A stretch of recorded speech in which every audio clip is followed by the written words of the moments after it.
I'm Andy Gray, I'm from john330.co.uk, and I do not conform to this world. I want to tell you about my hero. There's this guy I met in 2007, his name's Haruna. Haruna's story is pretty amazing actually. He was growing up as a teenager and his dad died of AIDS, and then a few years after that his mum died of AIDS, and Haruna was being sponsored by a charity, African Child Trust. He was sponsored in his education. But when his mother died, he had a really big dilemma. He had a problem he had to solve. You see, he has a younger brother and sister. And he had to decide whether he would raise them himself or whether he would send them to live with their uncle and auntie. Now, in the cultural context of where Haruna's from, he knew his brother and sister would be treated as if they were cursed, and that the relatives would see them as maybe if they had those kids around, maybe they'd die as well.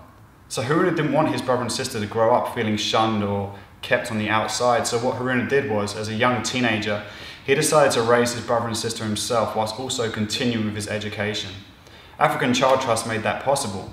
Why Haruna is my hero is I never went to university. I dropped out after GCSEs and started doing church things and stuff. But Haruna lost his father, then he lost his mother, and then Haruna raised his younger brother and sister, and he went to university. And when I met Haruna, it was the day before he took his exams in physics and in maths at degree level, and he now has a degree. And not only that, his younger brother and his sister are succeeding academically.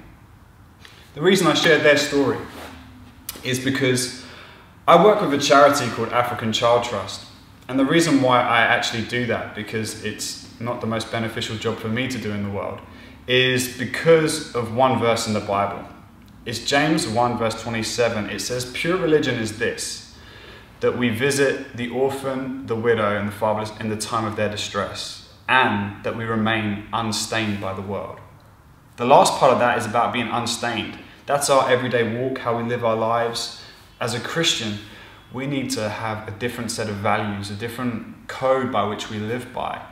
But the ultimate thing about that verse is it talks about visiting the fatherless and the widow in the time of their distress, the orphan and the widow. That is a life that is not living for oneself, but is living your life for the benefit of those around us.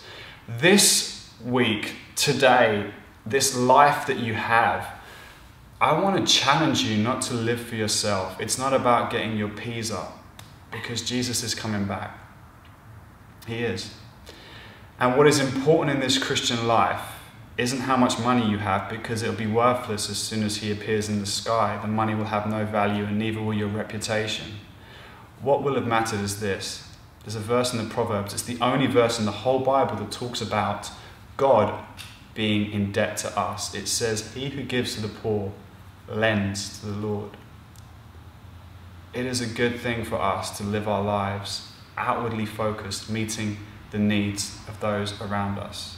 If you're an adult, I'd love to encourage you to check out africanchildtrust.org.uk and get involved. This charity is amazing. If you're a young teenager that hasn't got P's to change the world, I want to encourage you to do it bit by bit. Use your lunch at school, use whatever you have to look after those around you. That is pure religion.